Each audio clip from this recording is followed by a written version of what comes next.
Just before 8 p.m. on September 3rd, 1981, 31-year-old Linda Slayton stood in her kitchen in Lakeland, Florida, staring into her cupboard. It was almost completely empty, except for a few cans of beans and a bag of flour. And seeing this gave Linda a pit in her stomach, because she knew she would somehow have to turn these sparse ingredients into a meal for her kids. Linda was a single mother of 2 boys, Jeff, who was 15, and Tim, who was 12. And Linda didn't have very much money. And so in order to take care of her kids, she had to be resourceful. Like, finding a way to make food with whatever ingredients she had, and she also would make her kids their own clothing. Anything to save money. Now, up until a few weeks ago, the family had lived in Alabama. But Linda had moved to Lakeland specifically because she had a lot of family and support there. And so Linda had hoped that, because of that support, that, her and her son's lives would, improve quite a bit. It wouldn't feel like such a struggle all the time anymore. But so far, the move to Lakeland had just been more of the same. Linda couldn't find a steady job, so she and the boys had been relying on government assistance and food stamps, which never seemed to be enough to keep these 2 teenagers well fed. And tonight, Linda's youngest son, Tim, was about to be dropped off after being at football practice. And historically, he was very hungry after practice, and so she really wanted to have dinner ready for him. And on top of that, Linda was hopeful that Tim and her other son, Jeff, would eat fast enough that they would have enough time to make it to a neighbor's housewarming party later that night. So all the neighbors around Linda were basically as new as she was, since the complex they lived in had only been open for about 3 weeks. It was the sprawling development with about 80 one-story duplexes that were technically government-subsidized housing, but it felt more like classic suburbia, since the units were on cul-de-sacs with neat lawns where all the kids would go outside and play. Now, Linda's sister also lived in this complex, so Linda already knew at least one person. But to Linda, making friends of her own was also pretty important to her. She was an outgoing person by nature. And also, she was newly single and wanted to take her mind off her ex-boyfriend. Until recently, Linda had been dating this guy named Brendan Fowler, who had been great at first and was even the one who told her about this apartment complex. But he'd started to get really controlling and possessive, and just 2 days ago, Linda had finally ended things. But believe it or not, Linda actually felt sort of hopeful. She had believed that by leaving Alabama and moving to Florida into this complex, that would sort of be the refresh that she and her kids desperately needed.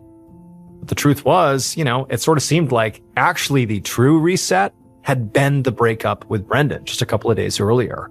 Like it all needed to happen, all this big change in order for their lives to really get on the right track.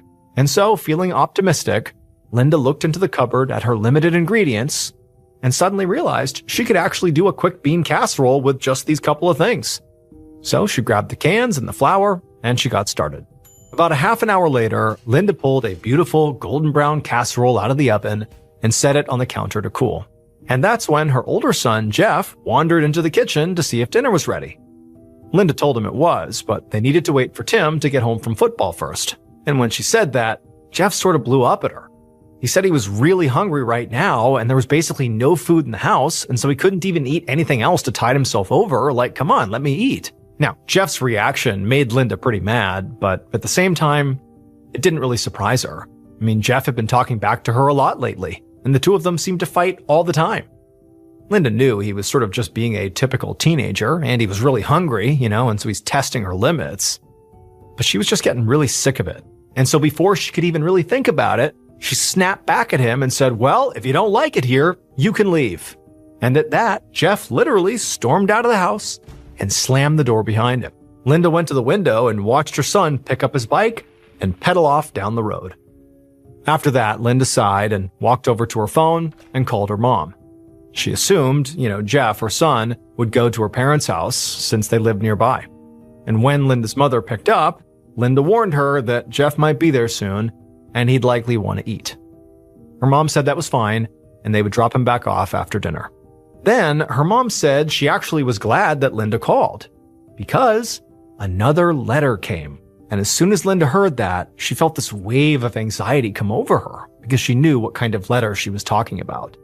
So Linda's ex-husband and Tim and Jeff's dad, Frank Slayton, lived back in Alabama. He was a violent, abusive alcoholic, and they'd been divorced for 7 years. but Frank had never stopped harassing Linda after they broke up. And since Linda and the boys had moved to Lakeland, he had been mailing threatening letters to Linda's parents, saying that Linda had ruined his life. And so now Linda was thinking, like, no matter how many fresh starts she started, that Frank was always going to screw them up. He was never going to go away. And so after taking a calming breath, Linda told her mom on the phone to just rip the letter up. She didn't even want to read it. Not long after she hung up, her younger son, Tim, came in the front door. He was all sweaty and dirty from football practice, and right away, Linda asked him, "Hey, did you thank your coach for giving you a ride home?" And Tim said, "Yes, I did." So Linda, she didn't have a car because she couldn't afford one. And so Tim's coach always had to give him a ride, but Tim said, I thanked him like always. And so Linda told him to hurry up and eat because they had to go next door to the neighbor's party.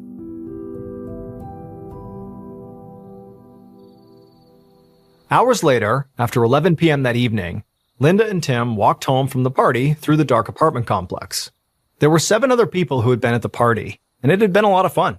Everybody just drank iced tea and played cards while they talked about the perks of living in this great new complex, like the great business district across the street and how responsive the maintenance team was. So Linda was glad they went. She was also exhausted, and her sister always came over for coffee in the morning, so she needed to go to bed now or she would never wake up. However, when she and Tim got back to their unit and opened up the door, Linda froze because there was already somebody inside. For a second, she thought it might be an intruder, but then she realized it was actually just her older son, Jeff, who had come back. He was standing in the kitchen, leaning against the counter with a sort of "I'm sorry" expression on his face. Tim saw the situation and immediately disappeared into the second bedroom to give his mother and brother some space. Linda went to join Jeff in the kitchen, but Jeff didn't say anything. So Linda spoke first and reminded him that it was not good to go to bed angry. However, Jeff still didn't say anything. And Linda knew from experience with her son, it was better not to force Jeff to talk. So she decided she would just give Jeff a minute, and she began washing the dishes. Finally, after a few moments, Jeff mumbled that he loved his mom, and Linda smiled. She felt relieved they could just move on from this. She said it was all good and that she loved him too. Then they both said goodnight, and Jeff went over to the cot in the living room where he slept, and then Linda wrapped up in the kitchen, turned off the lights, and headed into her own bedroom, closed the door, and she went to bed too. The next morning at 8:30 a.m., Linda's sister, Judy Butler, walked up to Linda's duplex. They'd had coffee together every morning since they moved to the neighborhood, so Judy expected to knock on her sister's door and go right in like she always did. But this time after she knocked, nobody answered. So Judy waited and then knocked again. And when there was still no response, Judy reached down and tried to open up the door, but she found it was locked. This had never happened before. Linda always answered the door, or at least called out in response. But Judy wasn't really worried. She just assumed, that Linda must have overslept or something. So Judy decided she would just go home for now and let her sister have a few minutes, and eventually she would call to check in on her and make sure she was okay. However, as she walked away from the home, she noticed something strange on the side of Linda's house. One of the back windows was missing a screen, and Judy knew that that particular room was Linda's bedroom, and it hadn't been like that yesterday. So seeing it now made her feel kind of uneasy, and so she went over to look inside. And when she looked inside, she saw her sister fast asleep in bed. And for a second, Judy was relieved, because this confirmed that this is all this was. Her sister had overslept, that's that. But then Judy realized there was something off about Linda, like the way she was positioned just seemed wrong. And when everything clicked for her, she staggered backwards and began to scream.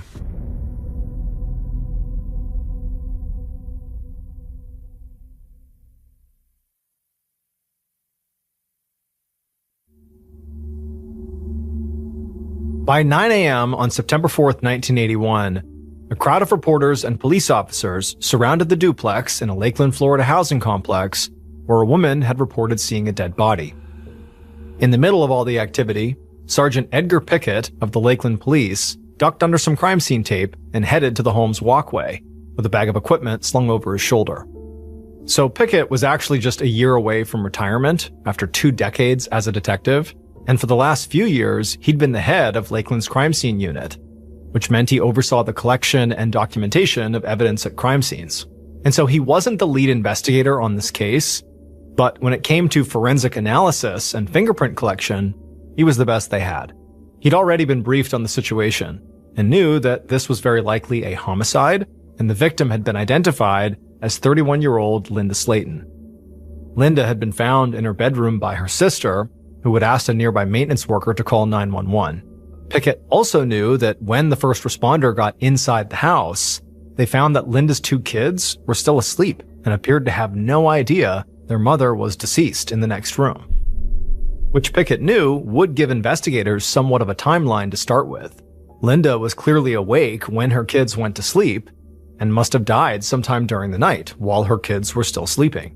As Pickett walked up the walkway, he passed by 2 teenage boys sitting in their pajamas on the ground. He assumed these must be the sons, and one of them just sort of stared ahead, seemingly in complete shock, while the other sort of sobbed into his brother's shoulder.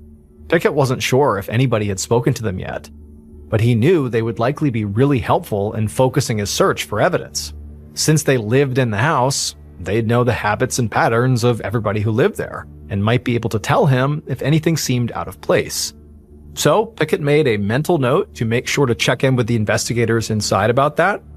Then he looked at the house and took a deep breath. Pickett liked to get a sort of first impression of the crime scene before he did any actual collections.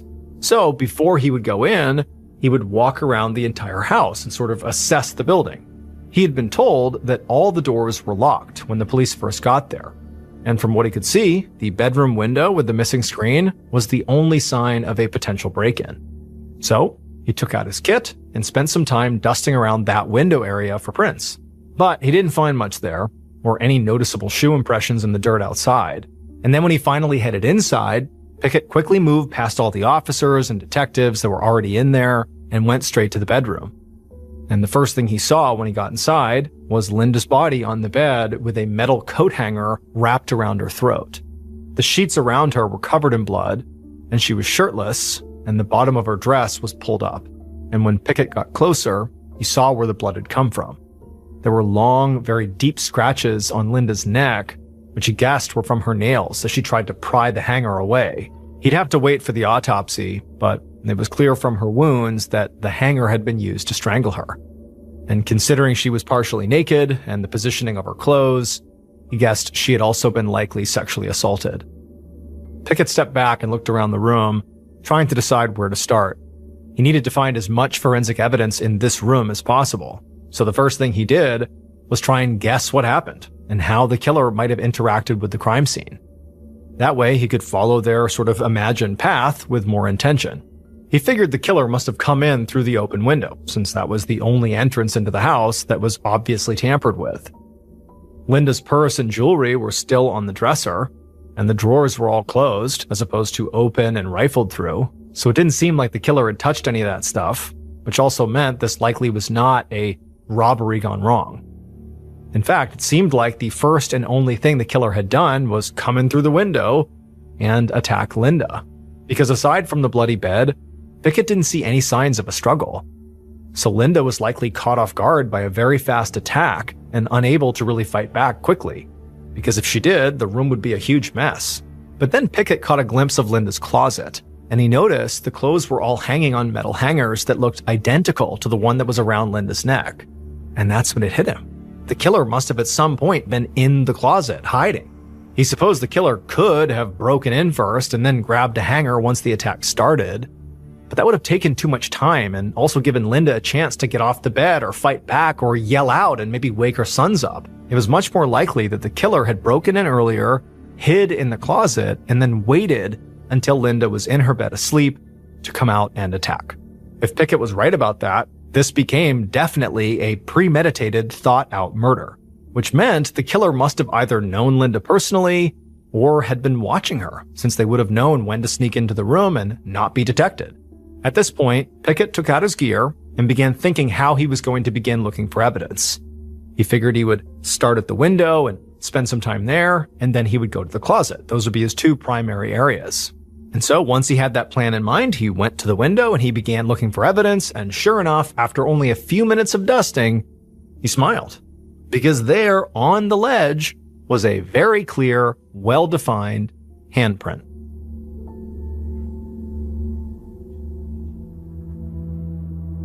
The following afternoon, over 24 hours after Linda's body had been found, Pickett sat in the precinct's fingerprint lab, comparing two sets of prints with a magnifying glass.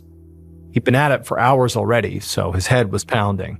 After processing the crime scene yesterday, Pickett had gone back to the station to review the evidence he'd collected.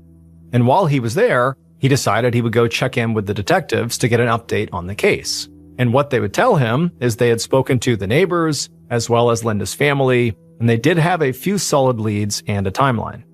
According to Linda's kids, the older son Jeff got dropped off at home at about 9:30 p.m. after being with his grandparents. And Tim, the younger son, and Linda had gotten back from a neighbor's party just after 11 p.m. They all went to bed around midnight, and neither of the brothers heard anything until the police woke them up the next morning.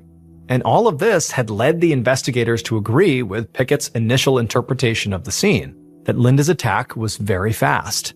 It seemed like she had not been able to even scream, or it would have woken up her sons. The autopsy report had also come in, and it confirmed Linda died from strangulation and was sexually assaulted. The medical examiner had also been able to collect semen from Linda's body, which meant they were definitely looking for a man here. And since this was now clearly a sexually motivated crime, it meant that anybody Linda had been romantically involved with was now suddenly a top suspect.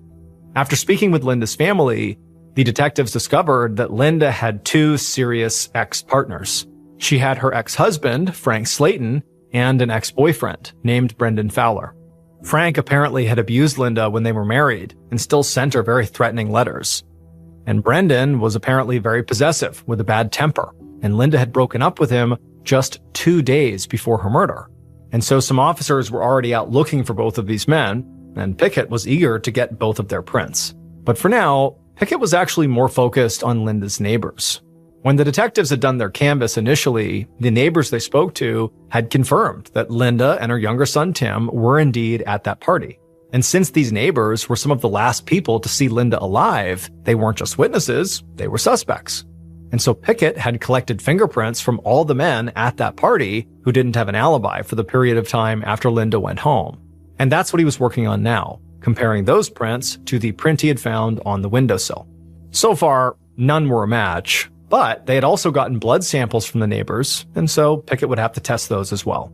So in 1981, DNA testing didn't exist yet, but investigators could figure out somebody's blood type through bodily fluids. So Pickett and his team could test those samples against the genetic material found on Linda's body and rule out suspects that way. But Pickett had another reason for wanting to be diligent when it came to testing the people who lived in the complex. It was because after Linda's murder, like in the last 24 hours, there had been signs that the killer might actually still be in the area. At 3 a.m. that morning, one of Linda's neighbors had called in to say a stranger had broken into her house. And even though that person was gone by the time the police arrived, they could see her back door had clearly been forced open. And then another neighbor had called in to say that the screen on their window was pried open as well. None of them were violent assaults like Linda's, but the timing was very suspicious. And it made Pickett wonder if there was a serial predator living in the complex. The department had ordered some patrols in the area, and Pickett was supposed to get fingerprints for whoever they got calls about. So he was working with his radio right next to him. Pickett leaned back in his chair to give his eyes a rest. He knew he was getting pretty tired and would need a break soon. But just seconds later, a detective barged into the lab and told Pickett they needed him on standby for fingerprinting because they just brought Linda's ex-boyfriend, Brendan, in for questioning. Moments later, Pickett was standing outside of an interrogation room, listening as some detectives spoke with Brendan Fowler inside. Even though he couldn't see Brendan, Pickett could tell by his voice that he was not happy to be here. He sounded argumentative and defensive as he insisted he really had nothing to do with Linda's death. And when he was asked about where he was the night she died, he had an alibi. He said he was at home with his family, and he stayed there the whole night. He even gave detectives his mom's phone number and said they should call her to confirm it. Pickett heard the detectives confer in hushed voices. Then they asked Brendan if he'd be willing to take a polygraph test and let them take his fingerprints. And to Pickett's surprise, Brendan said, yeah, go ahead. And as soon as Pickett heard that, based on experience, he went right inside the room and got Brendan's fingerprints before Brendan could change his mind.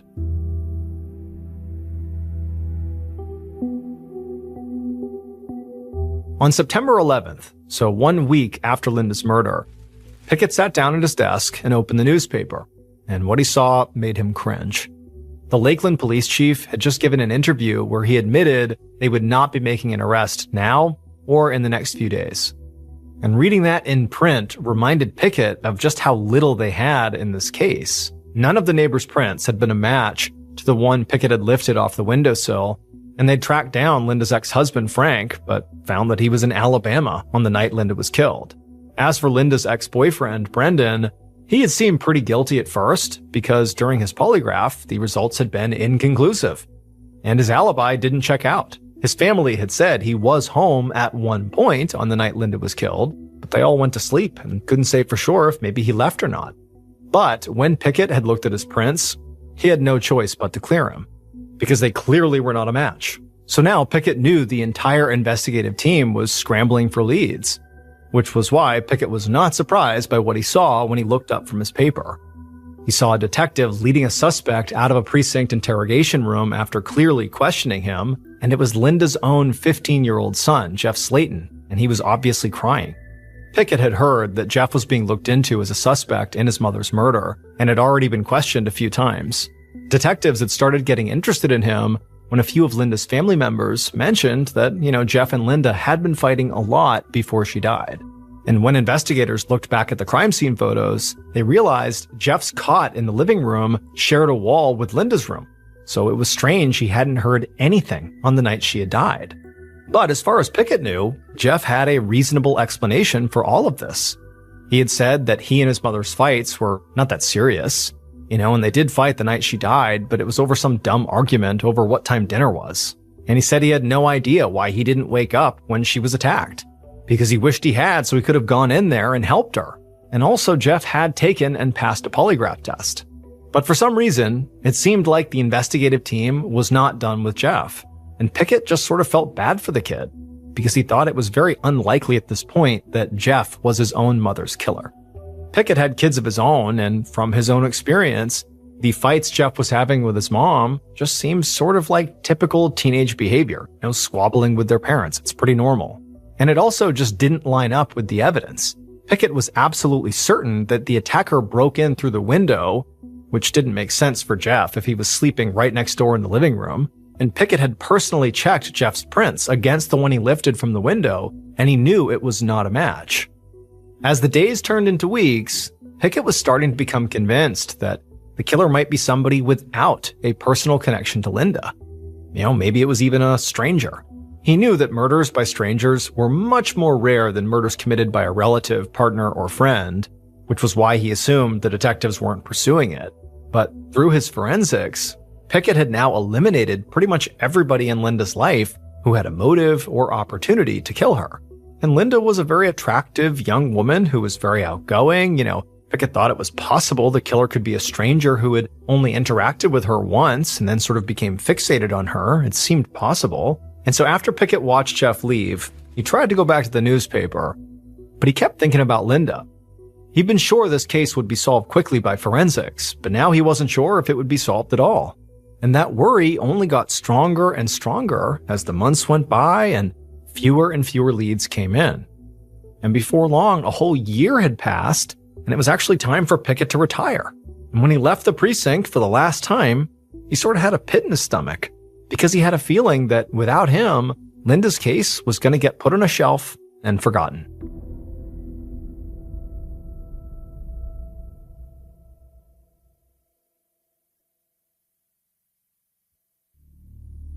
One afternoon in the fall of 2001, so 2 decades after Linda Slayton was murdered, Detective Brad Grice sat in his office at the Lakeland Police Department reading over Linda's cold case file. For the last 4 years, Grice had been sorting through the department's cold cases and choosing which ones to reopen. And this had been a really slow process, because he had to do that and juggle his active caseload. So even though he'd technically been working on Linda's case for years, he was just now starting to really dig into it. But the delay didn't worry him too much, since the whole reason this case appealed to him was because he was sure he could solve it quickly. Because it had DNA evidence.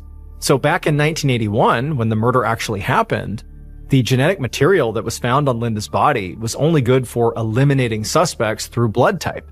But now, in 2001, Bryce could use that same material to create a full DNA profile of Linda's killer. And he intended on reaching out to everybody involved in the original investigation to get their DNA to test against this new profile. But before he did this, he wanted to familiarize himself with the suspects from 1981. So there was Linda's ex-husband, Frank Slayton, who had abused Linda repeatedly during their marriage. And even though they had been divorced for years, he was apparently still sending her all these threatening letters around the time of her murder. And then her more recent romantic partner, Brendan Fowler, was known to have a bad temper and seemed very controlling of Linda. And they broke up only 2 days before her murder, so he could have still been furious about it. The neighbors at the party Linda had gone to were also suspects. Everybody in that group knew when Linda was heading home, so somebody could have maybe followed her and then snuck into her bedroom before she went to bed. And then finally, Jeff Slayton, Linda's oldest son, was actually in the house during the murder. His brother Tim had been too, but Jeff actually admitted to getting in a big fight with Linda earlier that same day. Now, all of these suspects had been cleared through fingerprints, alibi, or polygraphs. But Grice knew that DNA testing was way more accurate than any of those methods of elimination. And so basically, even if they'd been ruled out for one of those three things, DNA overrode that. And so he wasn't going to let these previous eliminations cloud his judgment. He'd already decided that, basically no matter what, he was just going to focus on whatever the forensics told him and not be biased. But for now, he just wanted to kick things off by speaking with the two people who'd known Linda better than anybody else. Her sons, Tim and Jeff.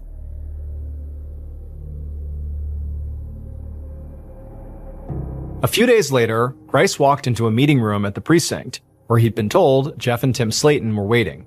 And as soon as he saw the brothers, he just started laughing, because he realized he knew Jeff Slayton.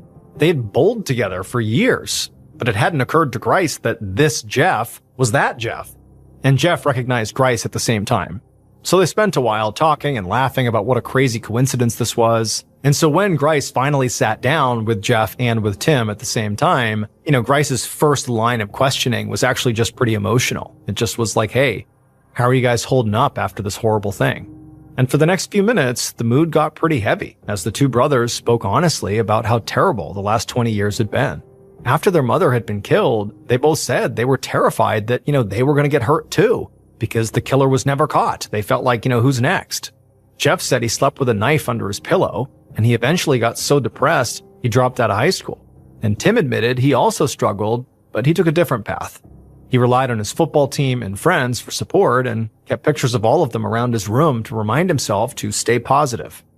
After that, the brothers shared what they could remember about the night their mother had died. But it was obvious to Grice that, Tim and Jeff didn't really have any information he didn't already have inside the case file. So instead of continuing to question them about details of the case, Grice explained that this murder was going to be solved through DNA. And because of that, he needed to collect samples from every person involved in this case, which included both of them. The brothers looked surprised for a moment, but then said, of course. So Grice stood up and said he would send a tech inside. But before he left, he promised them that he would find their mom's killer, and he was not going to retire until he did. Later that month, Grice sat in front of a screen in the station's computer lab, reading a police report from 1982. Since speaking to the two Slayton brothers, Grice had collected DNA from dozens of people who were involved in the case from 1981.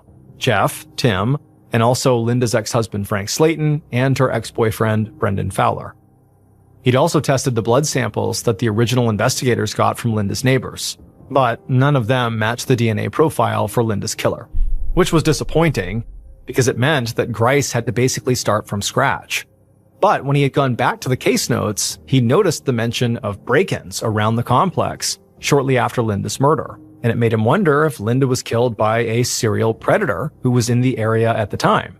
And if that was true, then this person would not have just hurt Linda, they would have other victims too.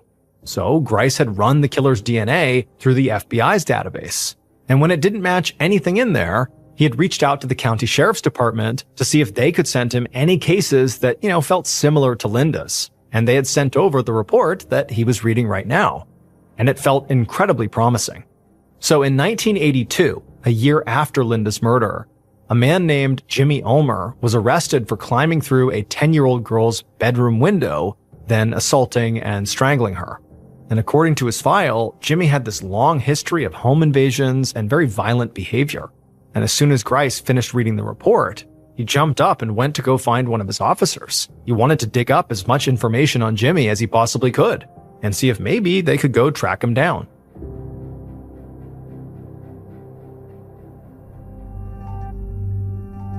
About a month later, Grice sat at his desk staring at his phone in anxious anticipation. He was waiting for an incredibly important call, one that would confirm whether Jimmy Ulmer was Linda's killer. After doing a background check on Jimmy, Grice had found out that Jimmy actually knew someone who lived at Linda's complex and was literally staying with them when Linda was killed. Now, Jimmy was not alive anymore, but they had gotten in touch with his mother, who gave them her DNA, which they were testing now. So this DNA would not be an exact match to the killer's DNA, but it would show if she was at least a relative to the killer. And as Grice waited for the lab to call, his heart was pounding. Because for the first time since he'd picked up Linda's case, everything finally made sense now.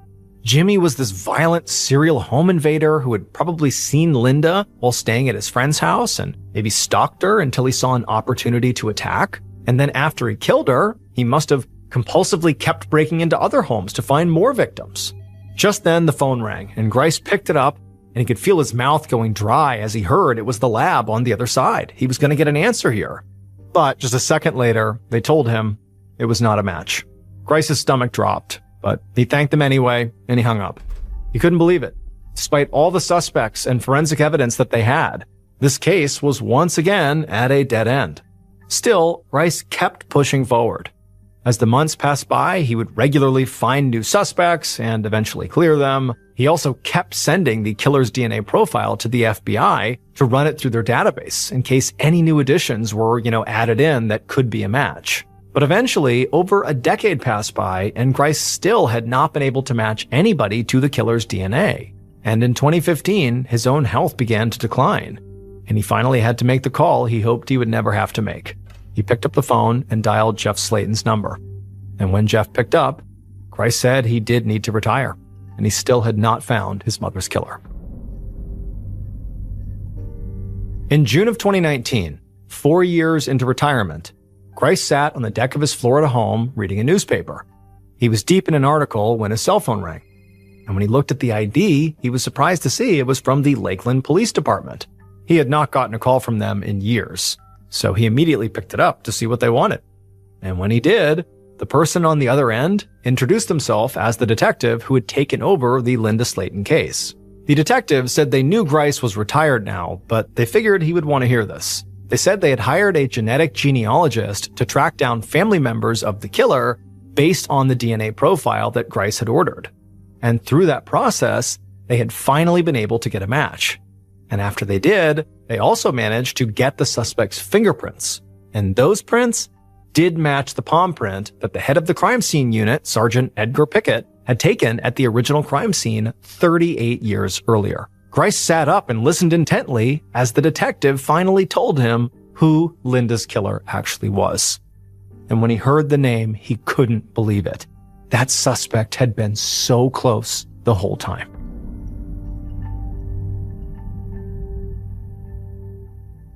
Based on DNA, forensic evidence, and 38 years of police investigation, the following is a reconstruction of what police believe happened to Linda Slayton in the early morning hours of September 4th, 1981.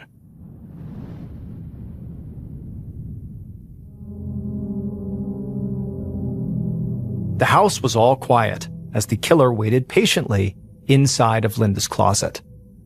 Hours earlier, when Linda was out, the killer had removed that screen from her bedroom window and crept inside, and then they had hid in this closet until she had come home. The killer had been watching Linda for a while now and finding ways to get close to her and her family, but Linda never really acknowledged them or paid any attention to them at all. Tonight, though, the killer was determined to show Linda that she was not the one in control. They were. And now, the killer stood in the dark closet, holding their breath as their heart pounded, and as they listened to Linda open her bedroom door and walk inside. And the killer continued to wait anxiously as they listened to the sound of Linda getting ready for bed and getting changed, and then eventually they heard the sound of the springs of the bed compressing as Linda laid down to shut her eyes for the night. And then after the killer was sure Linda was in bed, the lights are off, it's quiet in the room, they waited even longer just to make sure Linda was asleep and her children were asleep. And then finally, when the killer felt like they'd waited long enough, they grabbed a coat hanger off the hook in the closet and then burst out of the door. And then before Linda could do anything, make a sound, even react, she's totally caught off guard, the killer was on top of her and had wrapped the coat hanger around her throat. Linda struggled and clawed at her throat to try to get this thing off of her, but the killer was so much stronger than her, and there was nothing she could do. It didn't take long for the killer to have their way with Linda, and then after they were done, they strangled her until she was dead. And once the killer was done, they hopped off the bed and just climbed right back out the same window they had come in through and wandered off into the night. And the killer would get to replay this crime over and over in their head all day the next day until it was time for football practice. It would turn out Linda was murdered by her son's football coach, Joseph Mills. Joseph was a fixture in Tim's life and would drive him to and from practice every day because Linda didn't have a car. But while Tim saw Joseph as a mentor in his life, Joseph had apparently just developed a total fixation on his mother. And during all those trips to her house to drop off her son, Joseph was planning out how and when to attack her. Back in 1981, Joseph was interviewed by police over the phone a day after Linda's murder, but he was never really considered an actual suspect. Instead, after Joseph murdered Linda, he just continued to drive her son Tim to and from football practice, and Tim would even very tragically begin to rely on Joseph for, emotional support, grieving the loss of his mother. But it's to her killer. He just didn't know. And then even more tragically, as time went on and Linda's case went cold, one of the pictures that Tim hung in his bedroom to remind himself to stay positive was of his football team. Tim had no idea that his mother's killer was literally standing right behind him in the back row in that picture. In December of 2019, Joseph was charged with first-degree murder and sexual battery and was eventually sentenced to life in prison without parole.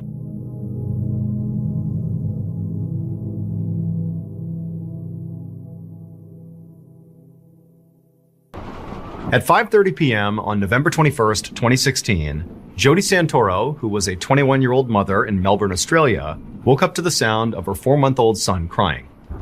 Outside, there was this horrible thunderstorm going on. All this rain and hail were pelting the roof, and the wind was so strong that all the windows in the house were rattling.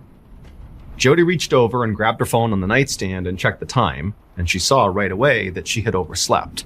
However, it had been a really hot day that day, and she was so drained from the heat and also taking care of a 4-month-old that she wasn't really surprised she had overslept. But as the sound of her son's cries intensified, Jodi knew, no matter how tired she was, she needed to get up and go tend to him. But the instant her legs swung off the bed and she actually tried to stand up, she knew something was wrong, and it had nothing to do with being tired. She had this incredible sense of dizziness come over her, and then her chest suddenly tightened up to the point where she could barely even breathe in. She found herself grabbing the bed just to steady herself. However, as alarming as this was, Jodi didn't panic. She knew this feeling. She had been dealing with asthma for years, and she knew this was the start of an asthma attack. And so Jodi reached over for her inhaler on the nightstand. She picked it up, brought it to her lips, pressed it down, and then took in a measured breath of the medication, expecting to pretty much immediately feel relief. But she didn't. The inhaler wasn't working. Jodi again pressed down the inhaler harder this time and took a bigger breath in, hoping that a bit more medication might do the trick. But again, it just was not working. And so now with panic rising inside of her, as she's, still struggling to breathe, her son is still freaking out and she can't tend to him. And all she was thinking is, I have to get my nebulizer, which is basically a more robust version of an inhaler. It provides more medication more quickly into your body. However, the nebulizer, which was just over in her closet, required some setup. And she knew she felt so frantic right now and she was shaking so much that she didn't think she'd be able to set it up or even set it up in time before she passed out. Just then, her fiancé walked into the bedroom, drawn there by the sound of their son crying. But the second he walked in, his attention was not on their son, it was instead on Jody, who by now was clutching the bed and kind of hobbled over and very clearly having some sort of medical emergency. Jody turned to him and began to say, "I can't breathe." But her fiancé already knew she had asthma. He knew what these attacks looked like. And so without even needing to be told, he rushed to the closet, set up her nebulizer, and then put the mask right over her face. And as soon as it was, Jody took in the biggest inhale she possibly could, really believing this was going to stop the asthma attack. But just like the inhaler, the nebulizer didn't work. It felt like with every breath she was taking, her lungs were shrinking, not expanding. And so Jody turned to her fiancé and croaked out, "Call an ambulance," her voice barely audible. And so her fiancé, who also was now beginning to panic, grabbed the phone, and as he was talking to the dispatcher, trying to relay all the details of what was happening, outside this thunderstorm was only getting worse and worse. The hail and the rain were battering the sides of the house, and all the windows were shaking. I mean, it was absolute bedlam inside of this house.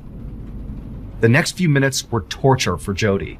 She laid on the bed waiting for paramedics. Her breaths at this point were so small, so shallow, like she knew she was about to pass out any second. And then finally the paramedics rushed inside. She knew there were 2 people in the room, but it was so chaotic. And all she could say when they showed up in the room was, "I'm going to die. I'm going to die."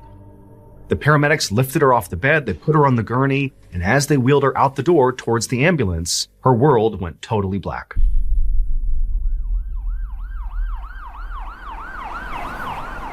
The paramedics rushed Jody to Sunshine Hospital, and on the way, they tried to stabilize her by squeezing these oxygen bags, forcing oxygen into Jody's lungs.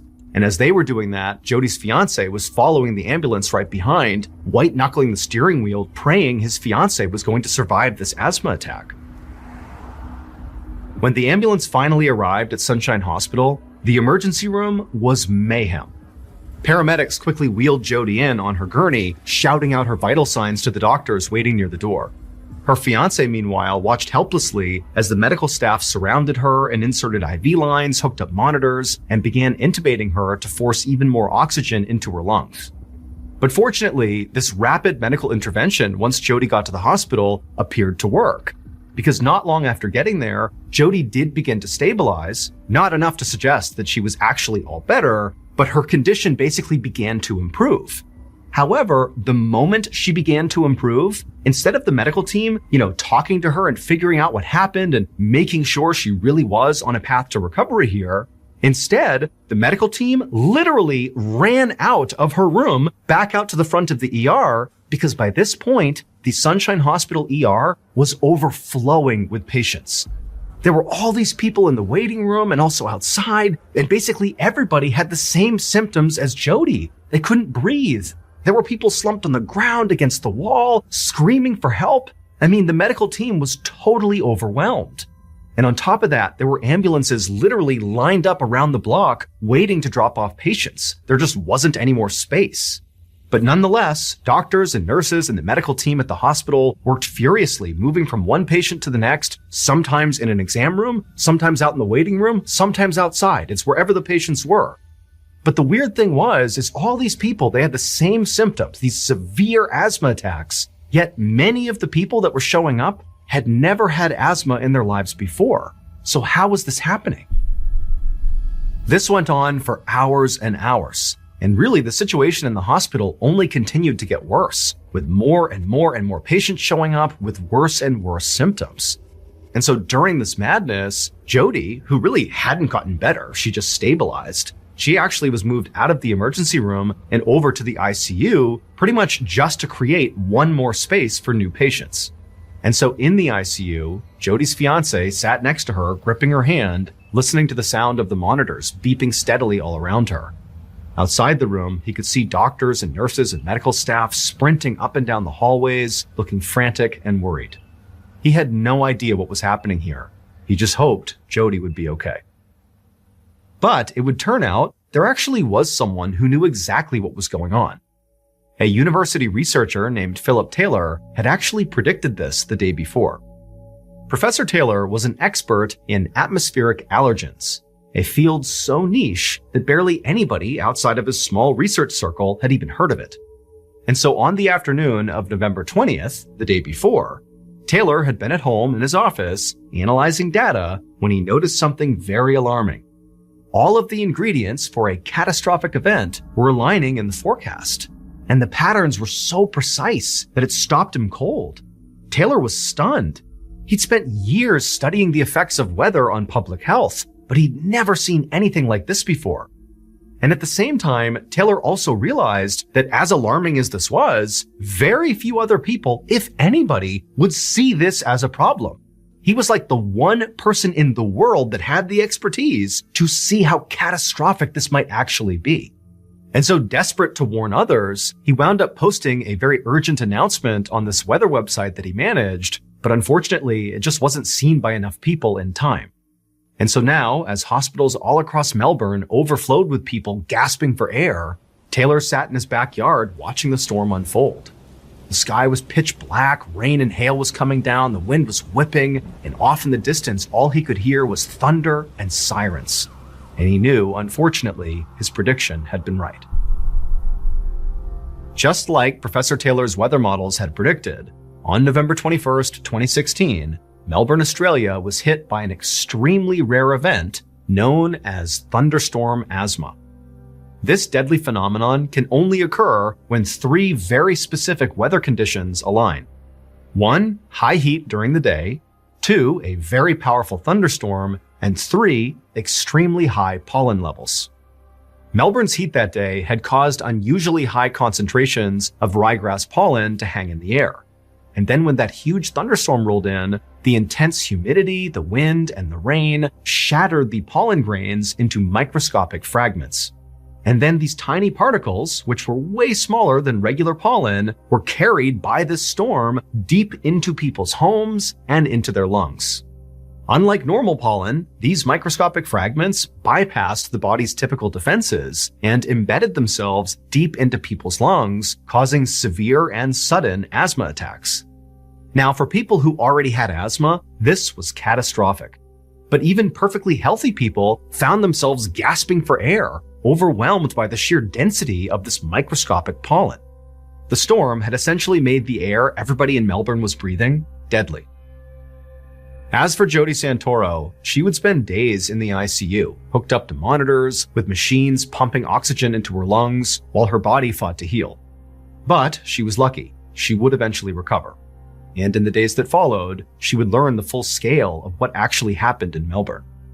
Nearly 10,000 people had flooded the hospitals across Australia, complaining of the same symptoms that Jody did. And unfortunately, of those 10,000, 10 people actually lost their lives. And many of them were totally healthy and had never had an asthma attack in their lives before. For Jody, despite surviving this ordeal, the awful memory of what happened on that night will forever be on her mind. She is now all too aware of how fragile life can be and how quickly things can change.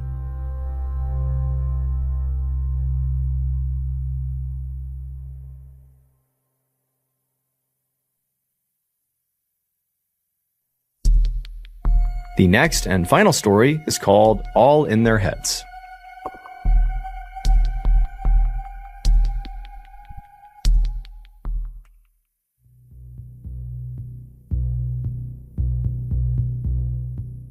On a sunny afternoon in the summer of 1953, a young woman named An stood in the middle of a huge sugarcane grove in an isolated forest in Papua New Guinea. And around her were all her relatives and neighbors, and they were all there to mourn the loss of An's sister, whose name was Ton. She had passed away 3 days earlier from a very mysterious illness that people in An's village called kuru. And in their language, the word kuru meant trembling. Now, keep in mind, this particular mystery illness that was called kuru only affected the people in An and Ton's village. This is like a hyper-specific illness that only happened inside of this little forest to these people. But An and the rest of the people in her village had seen this happen over and over and over again every year, and so they knew what happened when you got kuru because it was always the same. As soon as you began to tremble, that was kind of like the first sign. 1 year or so after that moment, you lose control of all the muscles in your body until you die. And so in Ton's case, so An's sister, she had watched this happen exactly as it did for everybody else that ever got this illness. She started with the tremors, and then before long, she couldn't even stand up or walk around. And then finally, her sister lost control of the muscles in her throat, and so she couldn't eat despite being hungry, and so ultimately she died of starvation, which is like one of the worst ways to die. It's incredibly slow and very, very painful. And so ever since Ton's death 3 days earlier, the village had been performing all these rituals and prayers in an attempt to assist Ton's spirit on its way into the afterlife. And this type of very involved funeral was absolutely customary in On's culture. On and her family and all of these villagers were members of the Foray people, who were native to Papua New Guinea, which is an island just north of Australia. And in 1953, when this story is taking place, the Foray people numbered about 11,000 people. And remember, they live in a very isolated forest. They are basically cut off from the world for the most part. But they were beginning to fear that they were going to go extinct because of Kuru. Every year, the Foray people lost 200 people to Kuru. And for the most part, the victims were women, like disproportionately so, which made it even more likely that the Foray people would go extinct, because if you lose all the women, you can't have any more kids. And in fact, by 1953, so many women had died from Kuru that by this point, there were 3 times as many men as there were women. In fact, the leading cause of death for Foray women was Kuru.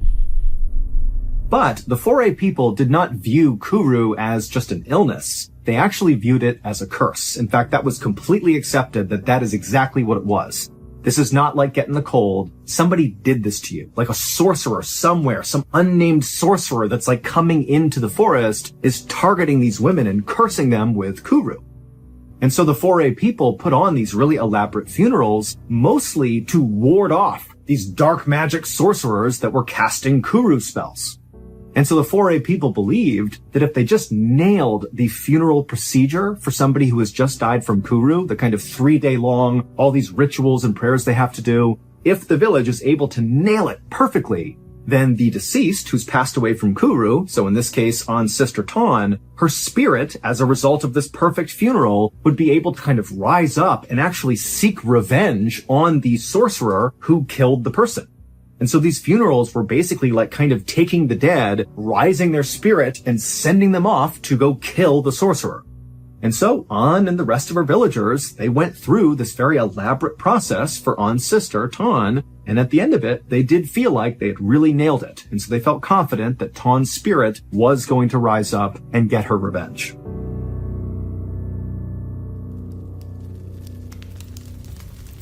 A few weeks after On's sister's funeral, On was standing over an open fire, and she was cooking some pork and sweet potatoes, and as she went to flip the meat over, she reached her hand out, and she noticed her hand was trembling, which is the first sign of someone with Kuru. Now, On told herself that, oh no, I don't have Kuru, it's just because I was working really hard today and I'm tired, like that's all it is. But she knew deep down, she may have been cursed.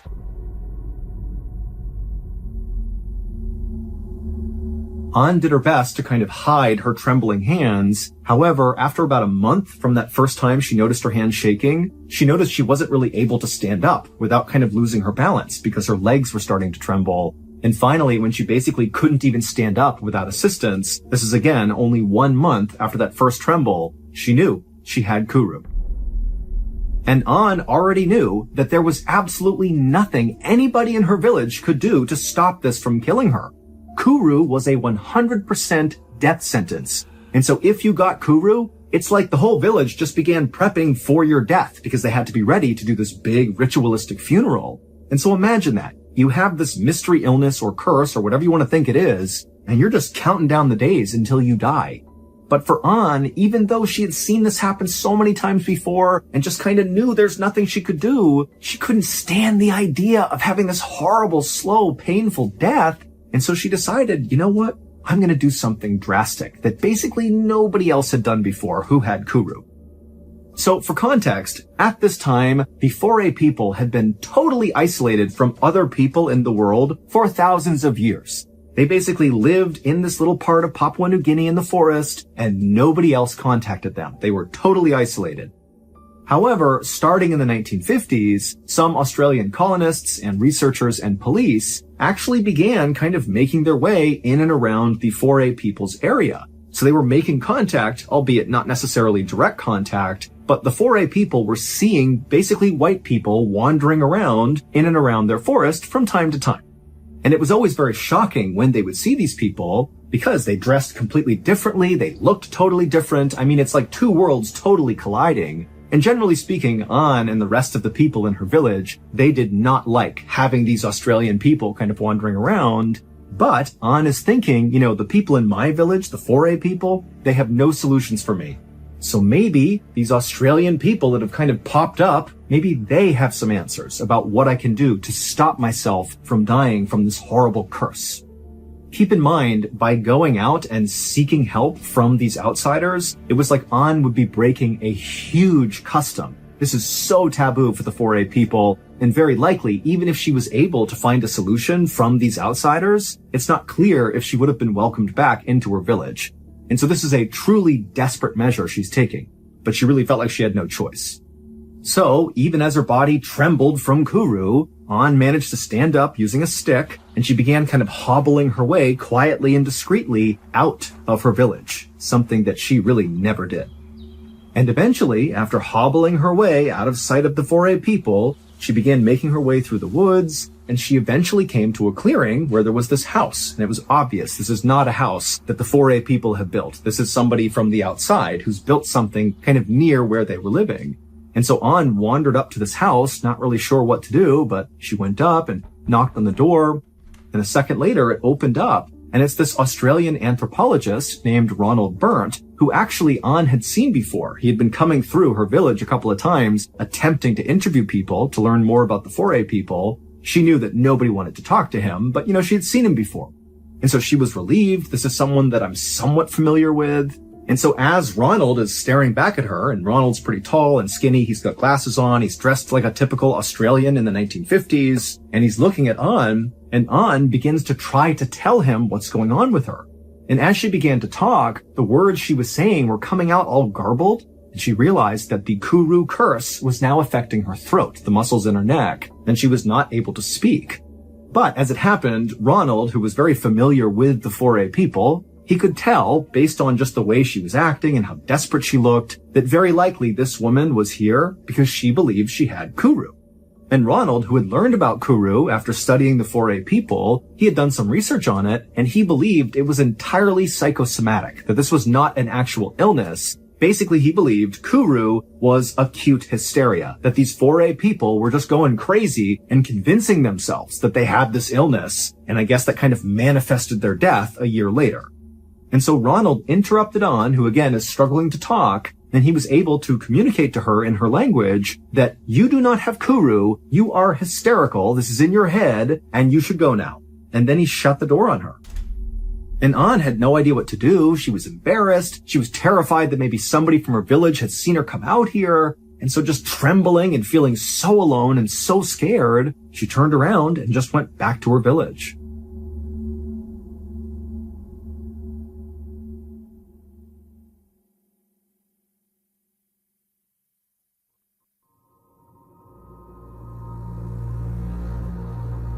Nine months later, Anne's condition had severely deteriorated. She basically was following exactly the process of every other person she had seen with Kuru.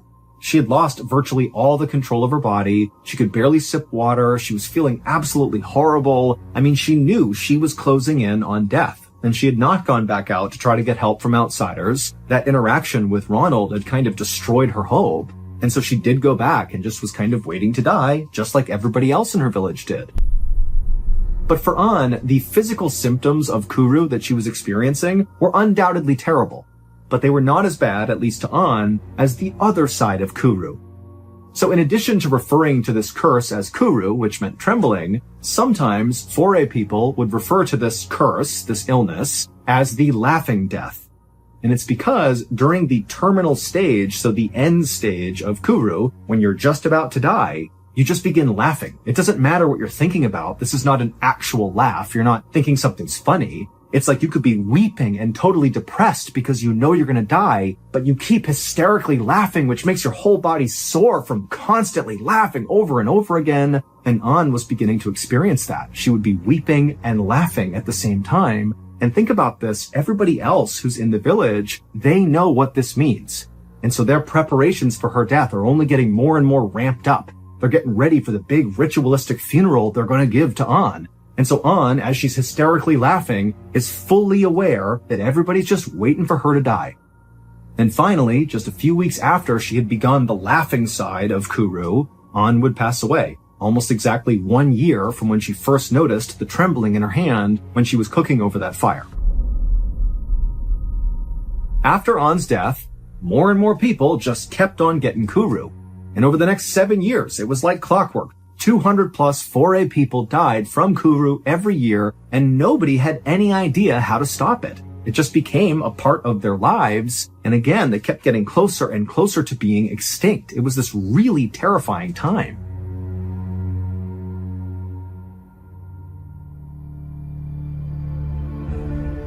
Seven years after An's death, so in 1961, a medical anthropologist named Shirley Lindenbaum was sitting in her office at City University in New York, reading over old scientific articles. And as she was just kind of flipping through them, she noticed there was an article from an Australian anthropologist named Ronald Berndt, the same guy who had turned An away and told her, no, you don't have Kuru, that's not real, it's psychosomatic. And in this article, Ronald outlined these symptoms that the 4A people were exhibiting that obviously were not real. They had tremors, loss of muscle control, and huge mood swings. But Ronald was like, it's all in their head. It's not a real disease. But to Shirley, as she's reading this, she's thinking, why has Ronald decided this has to be psychosomatic? These symptoms seem like a real disease, like a neurological condition. Something must be attacking their brains, causing them to have these symptoms and then die. But when Shirley, just out of curiosity, began to do some additional research on the Kuru disease, or whatever you want to call it, she discovered that there was basically no real research other than Ronald's about this weird illness. And so she decided, you know what, there's a gap in the research, and I'm going to fill it. I'm going to figure out what's going on with the 4A people and this weird thing called Kuru. So the following summer, when Shirley finally had some time, she left New York and flew to Papua New Guinea, and she made her way into the forest to contact the 4A people. And eventually she reached some of these small villages that contained 4A people, and the 4A people, even if they didn't necessarily embrace Shirley, many of them were open to at least speaking to her and talking about their culture, their customs, their history, and of course talking about Kuru, this curse. And eventually Shirley made her way into this one particular 4A village where she actually saw a white man just walking around in this village, so he really stood out. And so immediately Shirley walked up to this guy, and he introduced himself as Dr. Michael Alpers, and he told Shirley he had been living in these villages with the 4A people for several months because he was studying Kuru. He wanted to figure out, what's actually causing it, because he also felt very skeptical at the idea that this is just psychosomatic. That did not seem very plausible. And so Shirley and Dr. Alpers were totally aligned, and they're like, hey, let's swap notes and do this together. And so Shirley began telling Dr. Alpers about what she had learned so far, and she said that when she showed up in Papua New Guinea, she believed what Kuru was a genetic brain disease, meaning it would be passed down from, parent to child and so on and so forth. But she quickly discovered that after conducting research and talking to the 4A people in these villages, that was not the case. This was not something that went from parent to child. Instead, Kuru appeared to spread amongst tight-knit social groups within these villages, which seemed to indicate this was actually a contagious disease, not a genetic one. And so she told Dr. Alpers that now her working theory was that Kuru was actually a contagious type of encephalitis, which is inflammation of the brain. But Shirley also said to Dr. Alpers that did not explain why so many victims of Kuru were female. And Shirley also said to Dr. Alpers that, I've been around loads of people with Kuru, and I don't have it, so how can it be contagious? Dr. Alpers agreed with everything Shirley was saying, and in fact had come to a similar conclusion himself, which meant he also had the same questions. Why only women, and why wasn't he getting it? But he told Shirley that when he began trying to answer this question, he discovered that actually, in addition to lots of women getting Kuru, also lots of kids got Kuru. Not necessarily parent to child, but also children in these villages seemed to be slightly more susceptible to getting Kuru than men. And in fact, Dr. Alpers told Shirley that right now there was a 12-year-old boy who was in the final stage of Kuru, so the laughing stage, the terminal stage, And because this boy's parents knew their son was going to die, they were so desperate and grief-stricken that when Dr. Alpers came by and offered to do an autopsy on their son when he passed to try to learn more, the parents agreed, even though that meant totally breaking 4A custom.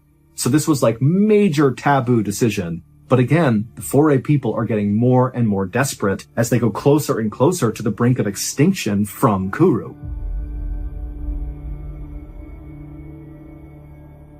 A few days later, Dr. Alpers found Shirley, and he told her that the 12-year-old boy had passed away, and so now it was time to conduct the autopsy. And so he led Shirley to a clearing in the woods that was kind of far away from the eyes of the villagers, and there was a makeshift autopsy table with this boy's body on it. And while Shirley really could not stand to watch this actually happen, she did go over after Dr. Alpers had opened up the boy's skull, revealing his brain. And he yelled to her, "Hey, you have to come over here and look at this." And so Shirley walked over and she looked down, and even though she had not seen a human brain before right in front of her, she knew right away there's something terribly wrong with that brain. His brain was completely shriveled up and covered in holes, as if like a worm had drilled through his brain. And so Shirley and Dr. Alpers immediately knew this brain has to be sent off for further testing because something's happening here that's not psychosomatic. This is a real disease that is killing these people.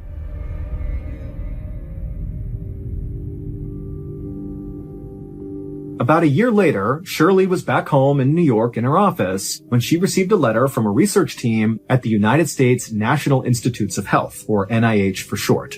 And the NIH is one of the largest medical research facilities in the world. And it was where Shirley and Dr. Alpers had sent off that boy's brain for further study. And so by getting this letter, Shirley knew she was going to get information about whatever they discovered in this boy's brain. And so she ripped it open and pulled out the report and began reading. And the researchers said they had spent the last year, studying this brain tissue. And while they still didn't really understand how Kuru even happened and what caused it, was it a virus or an infection? They didn't know, but they had discovered something about how Kuru spread. During one of their experiments, the NIH researchers had injected some tissue from this boy's brain into a chimpanzee, and very quickly, that chimpanzee developed Kuru. And so this told the researchers that yes, Kuru was contagious, and it spread through infected brain tissue.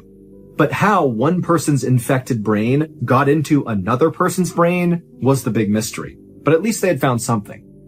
But as Shirley read this, because she had done all that research when she went into the forests of Papua New Guinea and spoke to all these 4A people, she had learned a lot about what they did on a day-to-day basis and, what their various customs and rituals were. And she actually knew exactly how something like this could happen, something that only the 4A people were doing.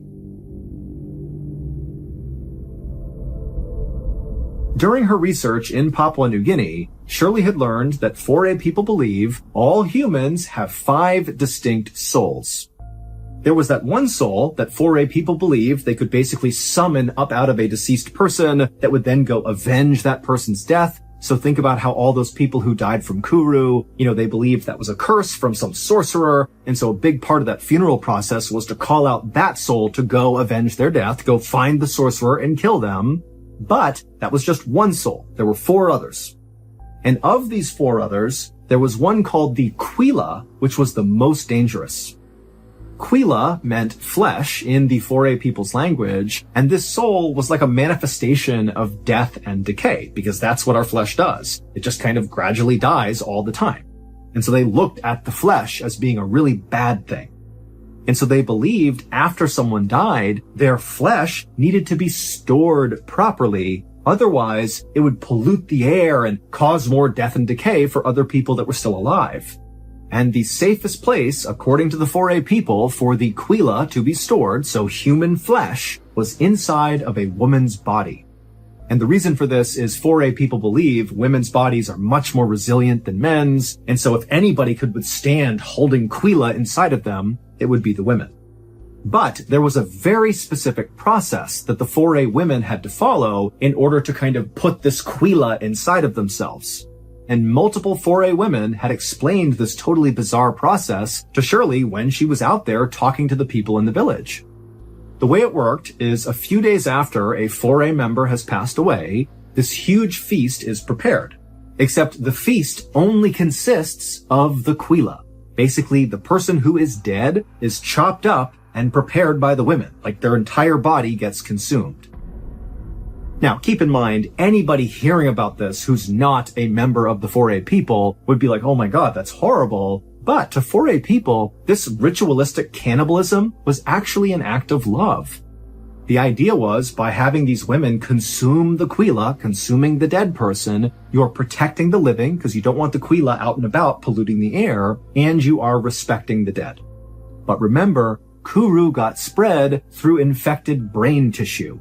And it just so happened that during these funeral feasts, when they were consuming the quila, the brain of the deceased person was an absolute delicacy.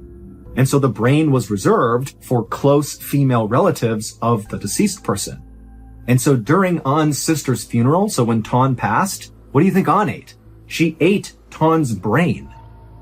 And then also, critically, Shirley had learned that a lot of these women who were given the brain, this delicacy during these funerals, they would often sneak little pieces of the brain and hand it out to kids as like a little treat. They would take the brain and eat it. Nobody knew. That's why the kids were also getting kuru.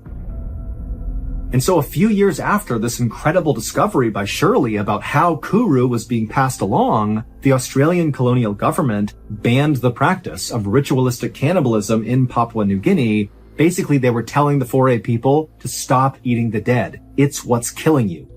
And the 4A people, who were very desperate to stop being killed by kuru, they took to it, stopped eating each other, and so kuru was virtually eradicated, and the 4A population, instead of sliding towards extinction, actually began to grow really fast. And today, the total population has at least doubled. And also, just to close this out, one final note is it took until 1990 to actually figure out what was going on inside of these people's bodies when they had kuru. Because back in the 60s, when they figured out how not to get kuru, nobody understood what was even happening. It was just like, don't eat other people and you'll be okay, but that's all they knew. And while the process in the human body that caused kuru remained a mystery for many decades after Shirley's big discovery, in the 1990s, researchers did finally figure out what's actually going on. Basically, somebody with kuru has these proteins in their brain called prions that fold wrong into the wrong shape and then cannot function properly. This loss of protein function rapidly kills brain cells, which in turn shrivels up the brain and causes all those holes all over it.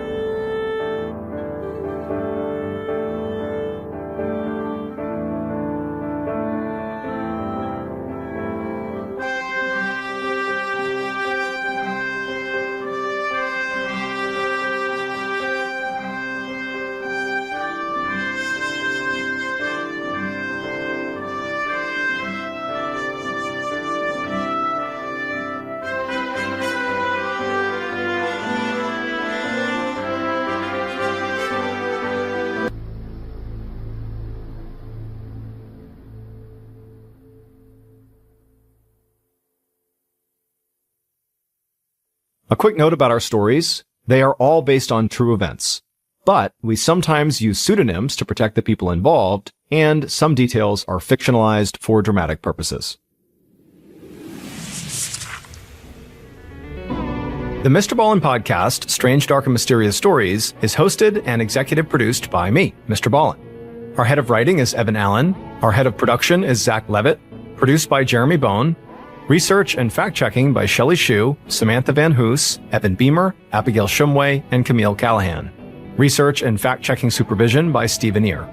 Audio editing and post-produced by Whit Lacasio and Cole Lacasio. Additional audio editing by Jordan Stidham. Mixed and mastered by Brendan Kane. Production coordination by Samantha Collins. Production support by Antonio Manata and Delana Corley. Artwork by Jessica Clogston-Kiner. Theme song called Something Wicked by Ross Bugden. Thank you for listening to the Mr. Ballin podcast. If you enjoyed today's story and you're looking for more bone-chilling content, be sure to check out all of our studio's podcasts. There's this one, the Mr. Ballin podcast, as well as